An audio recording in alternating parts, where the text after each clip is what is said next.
move pretty briskly through this. I think we have about 5 minutes. So we'll be discussing today the development and discovery of a new intravitreal gene therapy vector for delivery to the retina for the treatment of retinal diseases. Let's see. Okay, 4D Molecular Therapeutics, we're a privately held biotechnology company based in the San Francisco Bay Area with the next generation AAV gene therapy platform. This is the table of contents. We'll go through the limitations with the current AAV vectors for use in the retina. We'll then talk a little bit about our robust discovery platform for novel targeted AAVs. We'll then move on to results with our lead vector for retinal gene therapy and then finish up with a summary. So what are some of the limitations with AAV gene therapy vectors in the retina? Well, the biggest problem is that when they're delivered intravitreally, what we see is a typical parafoveal transduction. You can see here in-life images in a non-human primate with white demonstrating where gene expression is occurring in vivo. What we see is a transduction of the parafoveal ganglion cells and a few of the ganglion nerve cell fibers, but really no significant transduction of cells within the retina, either in the fovea or the periphery.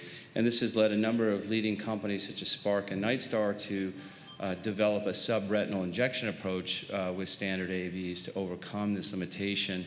The limitation with that approach is obviously the complexity, the expense, and also the fact that really a minimal percentage of the retina can be covered with that sort of an approach. So there's really a high unmet medical need for an intravitreal gene therapy vector. And what we see here with our platform starting in the upper left is we start with the wild type capsids. We then generate massive diversity, so we have libraries of hundreds of millions of novel AAV capsids. We then package those into libraries and then infuse them into non-human primates in iterative rounds over the course of anywhere from 4 to 6 months. And what we find is we can funnel down to the vectors that deliver to the cells that we want to target in the body. In this case, this is an intravitreal injection. We harvest various cells throughout the retina that we want to target, such as RPE cells and photoreceptors. And by the end, we've gone from 100 million variants down to a handful that are highly optimized for the delivery to those cells after an intravitreal injection. So I'm going to show you now some results from that. We have 5 lead capsid vectors here in the upper right. You can see their structures that have been discovered using this technology. And we can see in the lower right, a Western blot is showing the presence of these vectors throughout each of the various critical layers of the retina, showing that we've evolved a vector to target all layers of the retina, as well as diffusely throughout the both periphery and central retina on the left. This is just showing the frequency of each capsid vector in the overall library over time as we move from round to round of discovery from left to right, showing that we enrich in each retinal layer for this lead vector 4D R100. So it just shows you how this discovery platform of therapeutic vector evolution works. We get continuous enrichment of the lead vectors that have the features that we want. Once we have discovered a lead vector, we then move on to characterization. So we engineer the vector to express green fluorescent protein or other marker genes under control of a ubiquitous promoter. And then we move into both non-human primates for in vivo biodistribution and gene expression, as well as human retinal cells, in this case, both RPE cells and photoreceptors derived from pluripotent stem cells. So what we're really trying to do is show that what we discovered with this platform actually translates to effective gene therapy delivery. So this is in vivo images from a non-human primate over time. We've now treated 67 non-human primate eyes with 4D R100 and seen excellent tolerability and gene expression. So we can see GFP expression in white in this non-human primate at just 1 week. It looks quite limited parafoveally and a little bit of peripheral expression. Then over time, we can see as early as 2 weeks, we see a massive increase in gene expression throughout the retina after a single intravitreal injection in a primate.